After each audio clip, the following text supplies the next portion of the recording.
لوگوں سنو، اگر ایک کٹر کافر دشمنی میں اپنی لونڈی کو آزاد کرے، اس کو بھی مرنے کے بعد فائدہ ملے، پھر ایک سچا پکا مومن عاشق رسول اللہ کے رسول صلی اللہ علیہ وسلم سے محبت کرنے والا اگر چراغاں کرے، جھنڈے لگائے، محفل میلاد مصطفیٰ صلی اللہ تعالی علیہ وسلم منا کر کے اپنا مقدر جگائے، مگر اس کی مغفرت و بخشش کیوں نہیں ہوگی؟ وہ جنتی کیوں نہیں ہوگا؟ اس کے گناہ کیوں نہیں بخشے جائیں گے؟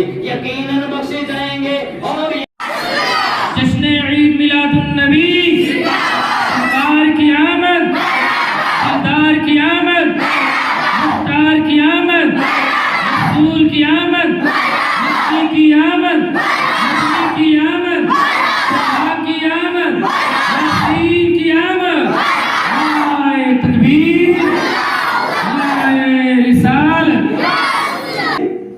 اول ما خلق اللہ نور، سب سے پہلے اللہ نے میرے نور کو پیدا کیا، سبحان اللہ۔ اور نبی پاک صلی اللہ علیہ وسلم فرماتے ہیں کہ آدم علیہ السلام کی پیدائش سے 14,000 سال قبل اللہ تعالیٰ نے میرے نور کو پیدا کر دیا۔ سبحان اللہ۔ سب سے پہلے جو تخلیق ہوئی وہ نبی پاک صلی اللہ علیہ وسلم کا نور۔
اور جب یہ نور پیدا ہوا تو جہاں اللہ تبارک و تعالیٰ نے چاہا وہ نور دورہ کرتا رہا، پھر اللہ تعالیٰ نے چاہا کہ اب کائنات کو تخلیق کیا جائے، اس نور کے 4 حصے کیے، ایک سے لوح، ایک سے قلم، ایک سے عرش بنایا گیا، پھر چوتھے حصے کے 4 حصے کیے، پھر ایک حصے سے جو ہے وہ حاملین عرش فرشتے پیدا کیے، ایک حصے سے کرسی پیدا کی، ایک حصے سے دیگر فرشتے پیدا کیے، پھر چوتھے حصے کے 4 حصے کیے، ایک سے آسمان، ایک سے زمین، ایک سے جنت و دوزخ۔ اسی طریقے سے اس نور مصطفیٰ سے ساری کائنات کو تخلیق کیا، پھر یہ نور اللہ تبارک و تعالیٰ کے ہاں ایک خاص مقام قرب میں عبادت الہی میں مشغول ہو گیا۔ کیسی عبادت تھی، ارے رسانہ والو آپ جھوم جاؤ، عبادت تھی اس نور کی کہ یہ نور خاص مقام قرب میں جب عبادت کرنے لگا، 70,000 سال تک اس نے قیام کیا، 70,000 سال تک پھر رکوع کیا، پھر 70,000 سال تک سجدے میں رہا،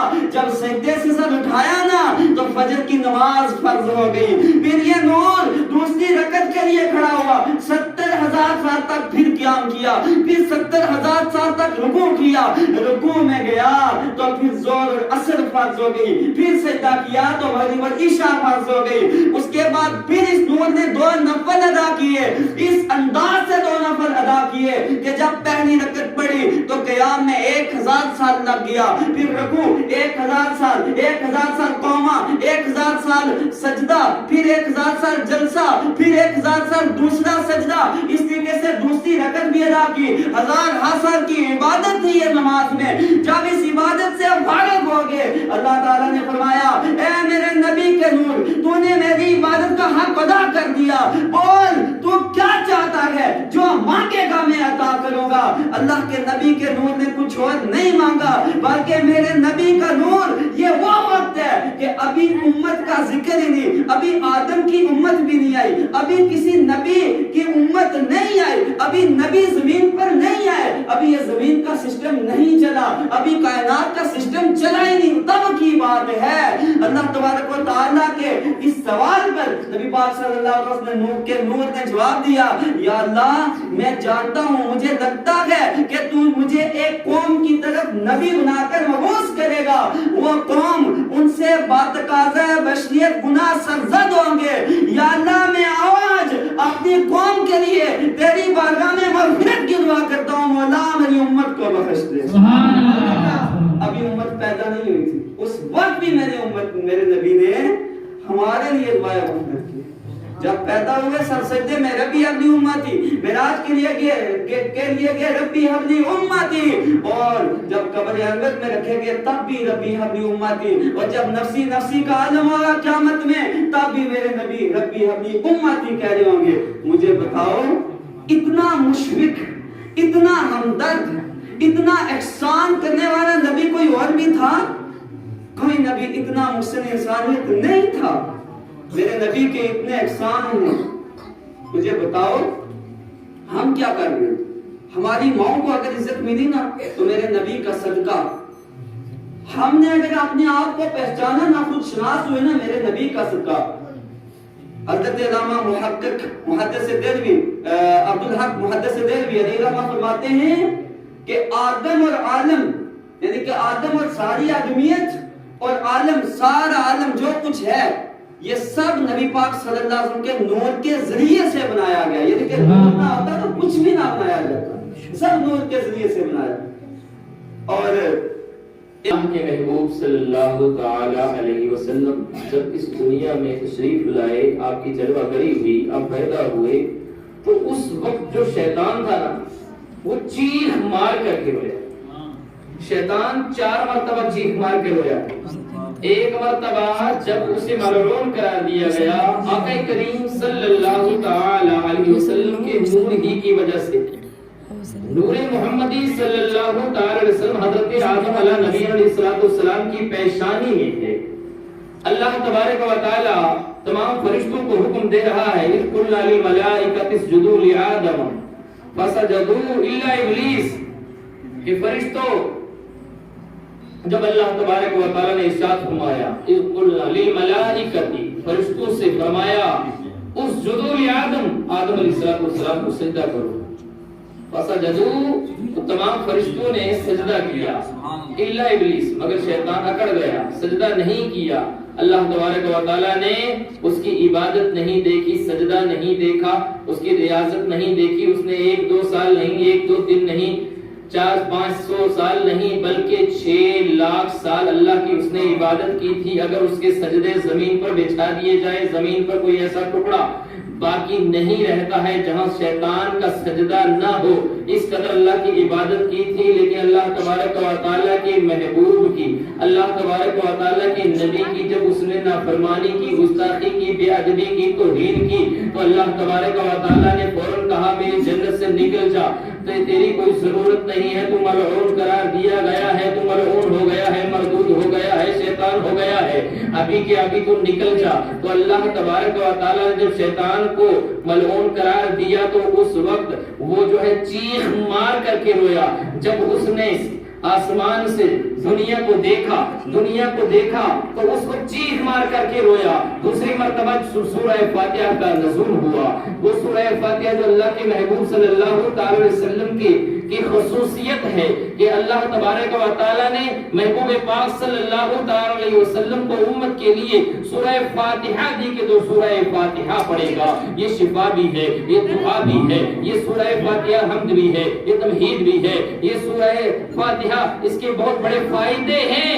اور جب یہ نازل ہوئی تو اس نے سوچا کہ میں نے اولاد آدم کو تو یہ سوچا تھا میں اس کو بہکاؤں گا، جہنم میں لے جاؤں گا، اپنا ساتھی بناؤں گا، لیکن اس کے لیے تو اللہ تبارک و تعالیٰ نے سورہ فاتحہ جیسی سورت نازل کر دی ہے۔ اب میرا کیا ہوگا؟ چیخ مار کر کے رویا کہ اب کیا ہوگا؟ اس وقت بھی چیخ مار کر کے رویا۔ اور جب آقا کریم صلی اللہ تعالی علیہ وسلم کی ولادت ہوئی اس وقت بھی چیخ مار کر کے رویا کہ اب جس نور کی وجہ سے مجھے جنت سے نکالا گیا تھا، جس نور کی وجہ سے مجھے ملعون قرار دیا گیا تھا، جس کی وجہ سے میں جنت سے نکلا، اور اب وہی نور جو ہے اس دنیا میں اس کا ظہور ہو گیا ہے۔ اب لوگ جو ہے یہ اندھیرے سے نکل کر روشنی میں آ جائیں گے، علم والے ہو جائیں گے۔ اب لوگ جو ان کی اطاعت و فرمانبرداری کریں گے، ان سے محبت کریں گے، ان کا میلاد منائیں گے، صبح شام ان کے گیت گائیں گے اب میرا کیا ہوگا، اس وقت بھی جو شیطان چیخ مار کر کے رویا.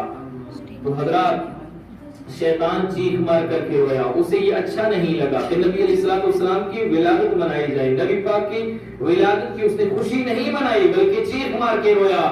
لیکن لوگوں سن لینا چاہیے اور یہ آپ نے بالکل سوچنا چاہیے کہ چیخ مار کر کون رویا، کون چیخا، کون جو ہے اسے اچھا نہیں لگا، کسے برا لگا، یہ دیکھنا چاہیے، پھر اپنا محاسبہ کرنا چاہیے. نبی علیہ السلام کی ولادت پر جو خوش ہوتے ہیں، جو نبی پاک صلی اللہ علیہ وسلم کی ولادت کی خوشی مناتے ہیں، جھنڈے لگاتے ہیں، اپنے گھروں میں چراغاں کرتے ہیں، مسجد میں، محلے میں، گھروں میں اور اپنے گاؤں میں جو ہے محفل میلاد کی انعقاد کرتے ہیں، وہ اللہ تبارک و تعالیٰ کی رحمت کے اسے فیضیاب ہوتے ہیں. نبی علیہ السلام کا ذکر کر کے دنیا میں بھی کامیابی اور آخرت میں ذریعہ نجات اور مغفرت اور کام آنے والی یہی محفلیں ہیں، یہی کام آنے والی ہیں. آپ دیکھو بخاری شریف کی حدیث ہے، بخاری شریف جلد 2 باب امہاتکم اللتی ارضعنکم. بخاری شریف کی حدیث سنا رہا ہوں اس بات پر کہ محفل میلاد منانے کے کتنے بڑے فائدے، محفل میلاد منانے کے کتنے بڑے فائدے ہیں، جس کو کہا گیا اصح الکتب بعد القرآن. قرآن کے بعد جس کا مرتبہ ہے وہ ہے بخاری شریف. اب کئی لوگ رٹ لگاتے ہیں بخاری بخاری بخاری، تو انہیں تو بخاری پڑھنی آتی نہیں، کیونکہ بخاری وہی سمجھتے ہیں، وہی پڑھتے ہیں جو اللہ کے محبوب صلی اللہ تعالی علیہ وسلم سے محبت کرتے ہیں، دل و جان سے چاہتے ہیں. کیونکہ آقا کریم صلی اللہ تعالی علیہ وسلم کی حدیث کو پڑھنا، سمجھنا، اس پر عمل کرنا ہر ایک کی بس کی بات نہیں ہے.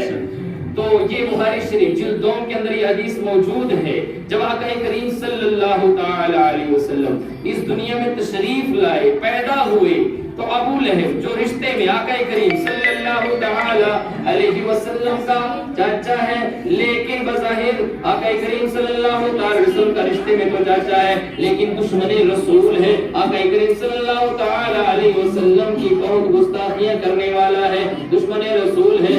لیکن آقا کریم صلی اللہ تعالی علیہ وسلم جب پیدا ہوئے اس کے گھر ایک لونڈی تھی، اس کی نوکرانی تھی جس کا نام تھا سوئیبہ. کیا نام تھا؟ سوئیبہ نام تھا. آقا کریم صلی اللہ تعالی علیہ وسلم جب پیدا ہوئے وہاں اس کی نوکرانی موجود تھی اور اس نوکرانی نے دوڑتے ہوئے جا کر کے یہ خوشخبری سنائی کہ میں ایک خوشخبری لے کر آئی ہوں. ابو لہب نے کہا کون سی خوشخبری سنا دو ذرا. تو اس نے کہا کہ تمہارے بھائی عبداللہ کے گھر بیٹا پیدا ہوا ہے، تمہارا بھتیجا پیدا ہوا ہے. عرب میں اس وقت دستور تھا جب بیٹا پیدا ہوتا تھا خوشی منائی جاتی تھی، جب بیٹا پیدا ہوتا تھا تو بہت خوش ہوتے تھے لوگ. جب بیٹی پیدا ہوتی تھی تو آقا کریم صلی اللہ علیہ وسلم کی ولادت سے قبل بچیوں کو زندہ درگور کیا جاتا تھا، زندہ دفن کیا جاتا تھا. تو بچیوں سن لو، آپ کو اور ہم سب کو جو عزت ملی، وقار ملا ہے، آقا کریم صلی اللہ تعالی علیہ وسلم کی وجہ سے ملا ہے. آقا کریم صلی اللہ علیہ وسلم کی وجہ سے ملا ہے. وہ کیا کرتے تھے؟ بچیوں کو زندہ درگور کرتے تھے اور بچی پیدا ہوتی تھی تو ان کے منہ پر 12 بج جاتے تھے، بڑے ناخوش ہوتے تھے، بڑے انہیں اچھا نہیں لگتا تھا. لیکن جب بچہ پیدا ہوتا تھا بڑی خوشی ہوتی تھی. اس لیے اس نے نبی ہونے کی خوشی نہیں منائی کہ نبی پیدا ہوا ہے، بلکہ یہ کہا کہ میرے بھائی کے گھر لڑکا پیدا ہوا، اس لیے خوشی منائی. خوشی میں کیا کیا؟ خوشی میں عمل یہ کیا، شہادت کی انگلی سے اشارہ کیا کہ تو نے مجھے خوشخبری دی ہے، میری نوکرانی سوئیبہ میری لونڈی، تو نے مجھے خوشخبری دی ہے، انتی حرۃ، تو آزاد ہے، تو آزاد ہے، تو آزاد ہے. ہاتھ کی انگلی سے اشارہ کر کے اس کو آزاد کر دیا. آزاد کرنے کے بعد وقت گزرتا گیا، میرے آقا صلی اللہ تعالی علیہ وسلم کی دشمنی میں وہ ڈٹ گیا. آخر ایک ایسا دور آیا, آقا کریم صلی اللہ علیہ وسلم کوہ صفا پر تقریر فرما رہے ہیں, واز فرما رہے ہیں, قولوا لا الہ الا اللہ. اللہ کے محبوب صلی اللہ علیہ وسلم نے دعوت اسلام دی جب, تو اس وقت ابو لہب نے کہا کہ ہمیں اسی لیے بلایا تھا, بلکہ اپنا ہاتھ ایسے کیا اور کہا کہ بھتیجے تو تباہ ہو جائے, تیرے ہاتھ ٹوٹ جائے. یہ جملہ نبی علیہ السلام کی شان میں یہ گستاخی کی, اور یہ جملہ کہا. اللہ تبارک و تعالیٰ کو نبی پاک صلی اللہ تعالی علیہ وسلم کی گستاخی برداشت نہیں ہوئی, فوراً حضرت جبریل کو بھیجا, اے جبریل زمین پر چلا جا, میرے محبوب کے دشمن نے گستاخی کی ہے, یہ صورت لے کے چلا جا. کون سی صورت؟ تبت یدا ابی لہب وتب ما اغنی عنہ مالہ وما کسب. پوری سورت جو 30 پارے کے اندر موجود ہے, اللہ کے محبوب صلی اللہ علیہ وسلم کی جس نے گستاخی کی ابو لہب, اس کے بارے میں اللہ تبارک و تعالی نے پوری سورت نازل کی کہ اے ابو لہب تو میرے محبوب کی گستاخیاں کرتا ہے اور کہتا ہے کہ تباہ ہو جائے. ارے تباہ تو ہو, تیرے ہاتھ ٹوٹے, تو تباہ ہو جائے, تیرے ہاتھ ٹوٹے. اور ابو لہب کے ہاتھ ٹوٹ گئے, وہ تباہ ہو ہی گیا. اللہ تبارک و تعالیٰ نے اس دشمن رسول کے بارے میں سورت نازل فرمائی, لیکن اس کو بھی میلاد کی خوشی میں فائدہ مل رہا ہے. مر گیا, مرنے کے بعد گھر والوں نے, حضرت عباس نے اور ابو لہب کے گھر والوں نے جب خواب دیکھا, خواب میں ابو لہب کو دیکھا, دیکھنے کے بعد پوچھا کہ تیرے ساتھ کیا, میرے ساتھ تیرا حال کیا ہے؟ اس نے کہا سخت عذاب میں ہوں, مجھے بہت عذاب مل رہا ہے, بہت پریشان ہوں. لیکن پیر کے دن, نبی علیہ السلام کس دن پیدا ہوئے تھے؟ پیر کے دن اپنے بھتیجے کی خوشی میں جس شہادت کی انگلی سے میں نے اشارہ کر کے اپنی لونڈی کو آزاد کیا تھا, اس شہادت کی انگلی سے اللہ تبارک و تعالی کی طرف سے مجھے شہد کی طرح میٹھا پانی ملتا ہے, میں اسے چوس کر میرے عذاب میں تخفیف ہو جاتی ہے, میرے عذاب میں تخفیف ہو جاتی ہے.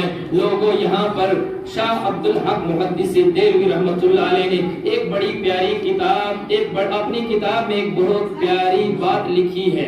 یہ حدیث نقل کرنے کے بعد انہوں نے کہا کہ لوگوں سنو, اگر ایک کٹر کافر دشمن رسول اللہ کے محبوب صلی اللہ تعالی علیہ وسلم کو نبی سمجھ کر نہیں, اپنا بھتیجا سمجھ کر کے خوشی میں اپنی لونڈی کو آزاد کرے, اس کو بھی مرنے کے بعد فائدہ ملے, پھر ایک سچا پکا مومن عاشق رسول اللہ کے رسول صلی اللہ علیہ وسلم سے محبت کرنے والا اگر چراغاں کرے, جھنڈے لگائے, محفل میلاد مصطفیٰ صلی اللہ تعالی علیہ وسلم منا کر کے اپنا مقدر جگائے, تو پھر اس کی مغفرت و بخشش کیوں نہیں ہوگی, وہ جنتی کیوں نہیں ہوگا, اس کے گناہ کیوں نہیں بخشے جائیں گے؟ یقیناً بخشے جائیں گے.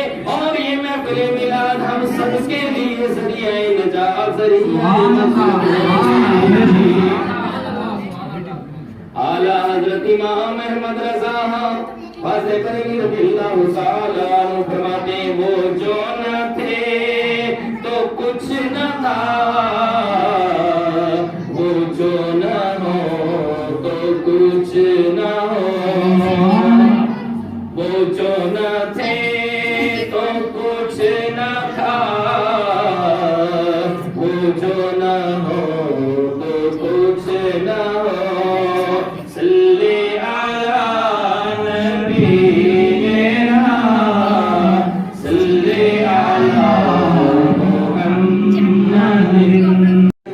زیادہ سے زیادہ اس مسجد کے ساتھ جڑنے کی توفیق عطا فرما. مولانا معین الدین صاحب کے علم و عمل و عمل میں برکتیں عطا فرما. یا اللہ اس مسجد کو, اس مکتب کو تا قیامت آباد و شاد فرما. جتنے بھی طلبہ و طالبات اس میں زیر تعلیم ہے مولا, سب کے ذہن علم دین کے لیے کشادہ فرما دے, سب کو دین کی سمجھ عطا فرما, قرآن کے قاری و حافظ بنا, استاد کی عزت کی, ماں باپ کے احترام کی توفیق عطا فرما. یا اللہ ان کی کاوشوں کو تو قبول فرما. مولا ہم سب کے دلوں میں اپنے محبوب کی محبت پیدا فرما. بس محمد صلی اللہ علیہ وسلم کے توسل سے 1,24,000 کم و بیش انبیاء علیہ السلام کی مقدس بارگاہ میں قبول فرما کر نبی علیہ السلام کے چار یار سید صدیق اکبر, سید فاروق اعظم, سید عثمان غنی, سید مولا علی رضی اللہ تعالیٰ عنہ کی بات ہم زمان پیش کرتے ہیں مسجد اس مکتب کے طلبہ و طالبات نے یا الہ العالمین اس محفل میں حصہ لیا، یا الہ العالمین یہ پھل فروٹ پیش کیا، یا اللہ سب کو بارگاہ سے بہتر صلاح، سب کی پڑھائیوں میں برکتیں عطا فرما، علم نافع عطا فرما، والدین